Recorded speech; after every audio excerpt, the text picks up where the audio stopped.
Voici un tutoriel qui vous montrera comment faire un étui à mouchoir.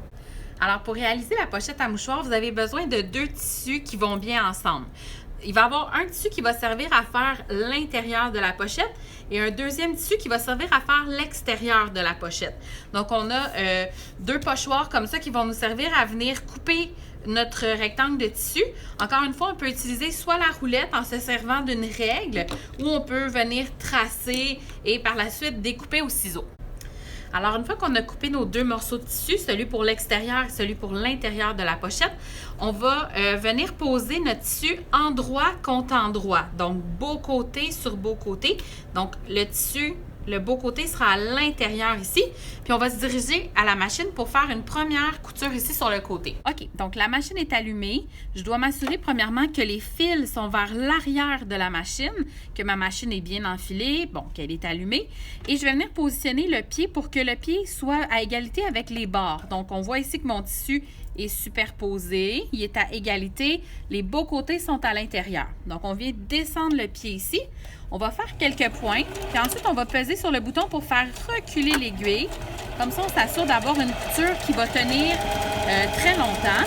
On suit comme ça tranquillement le côté. Arrivé au bout, on repèse sur le bouton pour faire une couture et on recule. Alors, une fois que notre couture est faite, on va prendre la partie qui est plus courte et on va l'amener à égalité avec le deuxième bord. Là, c'est normal. Ici, on voit que sous le deuxième tissu, bon, ben, il est un petit peu... en fait, il est gonflé comme ça, donc c'est pas grave. On vient s'installer de la même façon. On positionne le pied à égalité avec le tissu.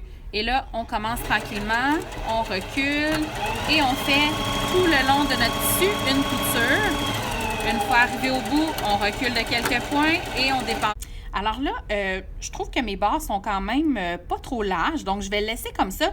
Si jamais on trouve qu'il y a beaucoup de tissu, on peut venir avec notre ciseau enlever une petite bande de tissu quand même en laissant, je dirais, un demi-centimètre au moins de couture de largeur. Ensuite, la prochaine étape, c'est de venir retourner notre pochette comme ça ici. Donc, on vient retourner le tissu et là, on va essayer de le placer pour que de chaque côté, la lisière comme ça de tissu soit environ de la même largeur. Donc, une fois qu'on est satisfait, on peut aller avec le fer à repasser, venir repasser nos coutures comme ça ici. Alors, une fois que j'ai bien repassé mes coutures, j'ai un choix à faire. Je pourrais décider, en fait, de coudre ma pochette de cette façon-là, ce qui veut dire que quand je vais retourner ma pochette, bien, on va voir du tissu vert avec une petite bande de petites fleurs. Ou je pourrais décider, à l'inverse, de fermer ma pochette de cette façon-là, ce qui veut dire que quand on va la retourner, la pochette va être entièrement avec les petites fleurs et que l'intérieur sera vert. Donc, moi, je préférerais de l'autre façon, c'est-à-dire que quand je vais la coudre et la retourner, on aura une petite bande de fleurs et que ma pochette sera verte. Très important, je vais m'assurer que ma pochette, j'ai le même nombre de tissus de chaque côté. On peut aller repasser le tissu pour faciliter la couture. Donc, moi, je ne le ferai pas ici, mais je vous le suggère fortement. On vient se positionner sur le côté. On peut baisser notre aiguille parce qu'il y a plus épais de tissu. Et là, on va faire une couture tout le long.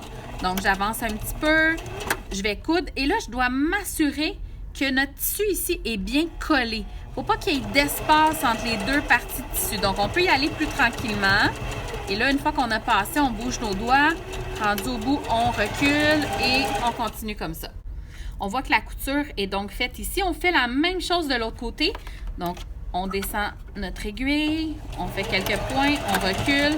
On continue en s'assurant ici que l'espace est bel et bien fermé. On poursuit, on recule. Et à la fin, on s'assure de couper tous les fils qui dépassent.